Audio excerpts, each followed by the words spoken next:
Look at this beauty. Even it's not painted, it's amazing.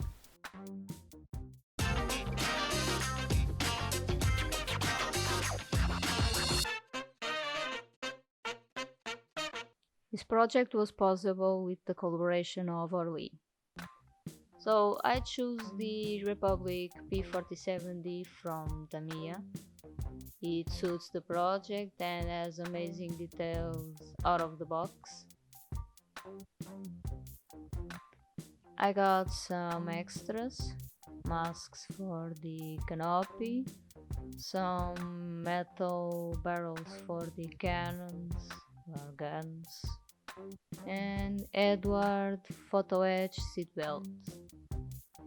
The kit has amazing details, it's very well molded, almost no mold lines.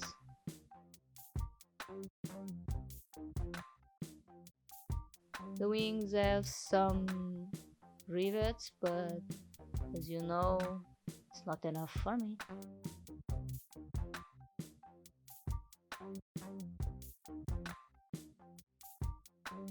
Clear parts are perfect.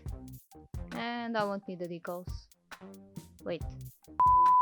So as you can see, the cockpit has amazing details out of the box, but as you know, they are not enough. So I'm going to start by correcting the seat support. First I took the measures and I'm going to use some styrene rods to replicate the seat support correctly. I cut by eye the approximate size of the support I need.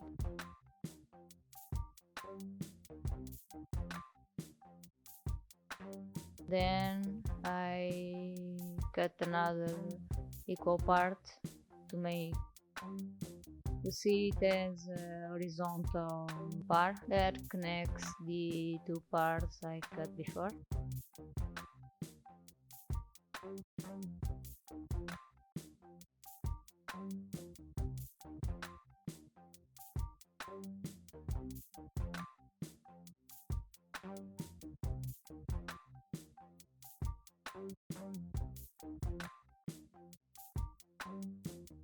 I'm going to use the extra thin cement by Amomig.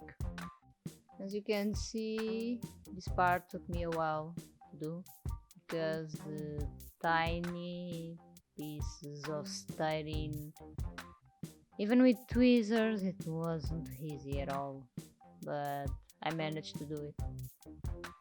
I got my support eyes, or what you want to call it, to glue the horizontal bar, because with tweezers it was impossible. I gave it some minutes to completely dry before gluing it to the back of the seat. And again with Amomig extra thin cement. And this was again another headache.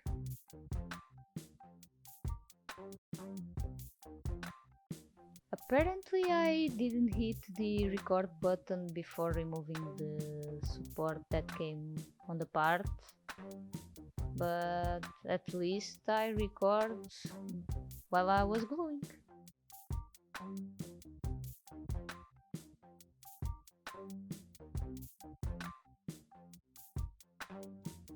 Look how better it looks. The last tiny modification I have to do on the support is to drill a small hole because the supports are on reality metal tubes. Now the fun part. The cockpit sides are very well molded, but I think an extra one or two wires will make it look way better. To glue the wires in place, I'm using Col 21 instant cyanoacrylate.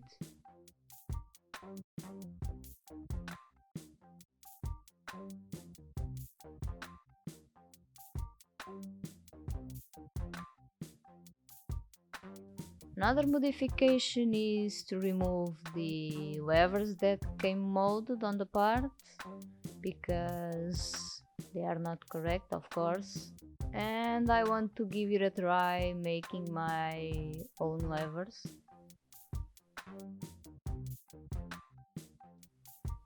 With my razor saw I will make some indentations to simulate where the levers actually work. You have to be very careful when doing this because any false movement and you can ruin the part.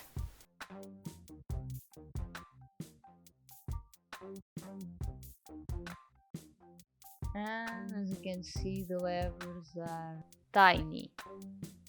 And when I say tiny, they are really tiny. I think they are around 2 millimeters at max, but it gives an amazing look. I added more wires, mixing with copper wire and stretched sprue that I had laying around.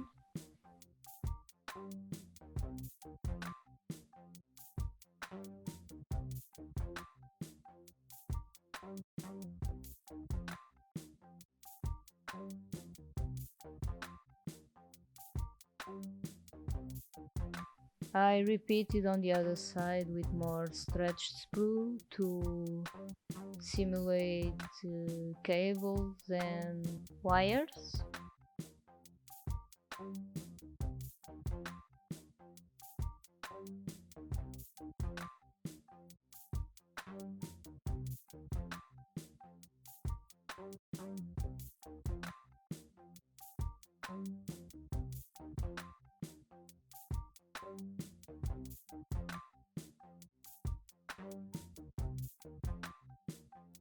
The rudder pedals need just a small modification.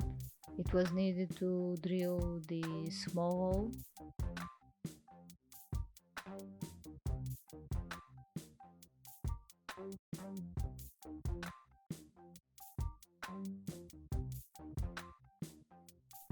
I dry fit the cockpit to show you how amazing it looks. I'm impressed, Tamia. I am. Now, the fun part. For painting, I gave it a quick coat with alcohol to remove grease and dust. And I'm going to use my favorite primer, One Shot from Amomig. I had some of my friends asking how to apply this primer, so it's very easy. You have to do light coats. You can just fold the part with the primer like you do with Tamiya or Mr. Hobby. Since it is an acrylic primer, you have to let it dry before coats. You can use an air dryer to speed the process, but remember, always thin layers. It's the key.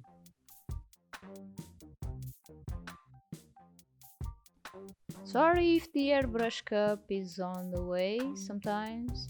I change the position of my camera to get a better view, and sometimes the airbrush is on the way.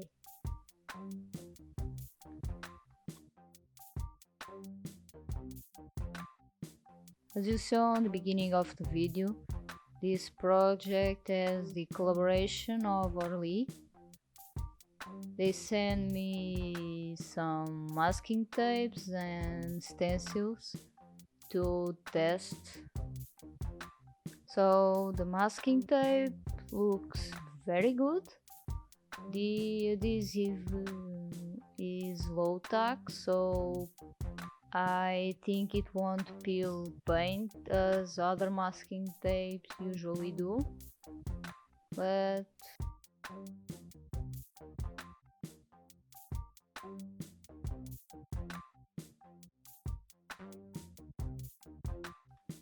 I'm going to give another try to airspray chipping, so I'm going to use silver from Amomig to give the metal undercoat.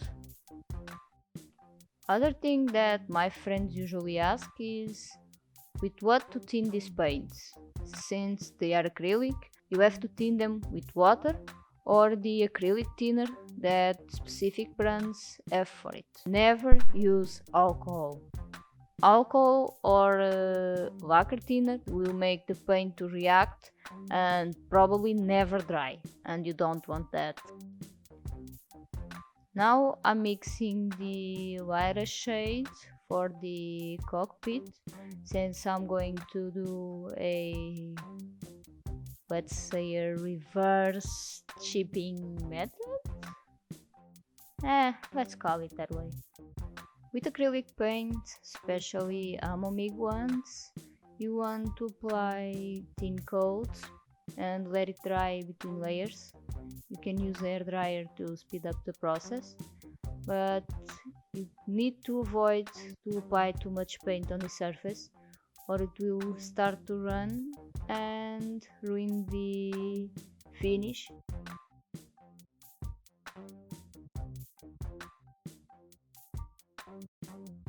Now the chipping. I'm going to use hairspray. You can use any type you have. And since it's 1/72 scale, I'm going to apply around 40 centimeters away from the parts.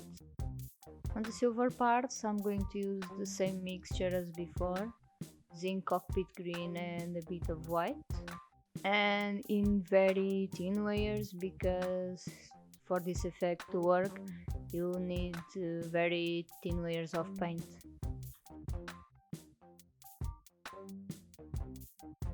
Now the chipping part. I'm going to use the old and worst brush I have, soaked in a bit of water. Going to activate the hairspray and slowly lifting off tiny flakes of paint. This part you have to be very careful, because as it happens to me in a past project, the chipping method didn't work at all. It took off big chunks of paint and it wasn't what I want at all.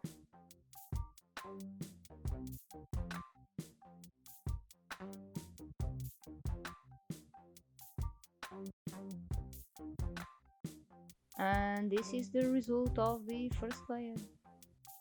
The second color chipping, I'm going to repeat the hairspray and some thin coats of the zinc cockpit green, this time pure.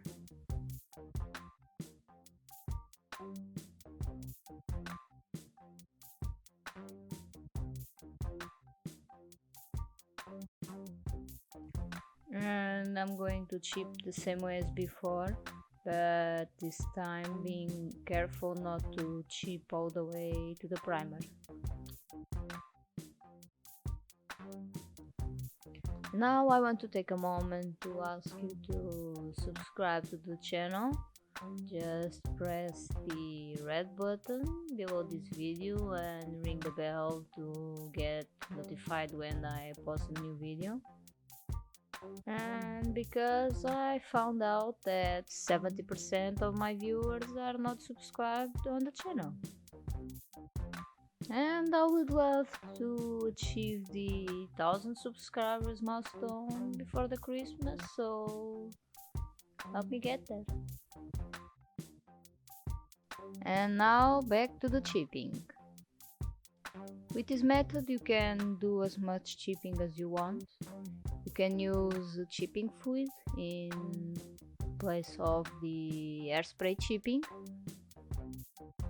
Sometimes you may need to use a toothpick to help chip some spots, because the hairspray and the chipping fluid do not cover the same way all the spots, and you may find out that some of the spots are harder to chip than the others. And it's all for this week. I hope you enjoyed the video. Please give a thumbs up if you liked the video. If you didn't like, give a thumbs down. And don't forget to leave a comment. If you have any questions, please leave them below. I'll be happy to answer them. And I'll see you next week. Bye bye.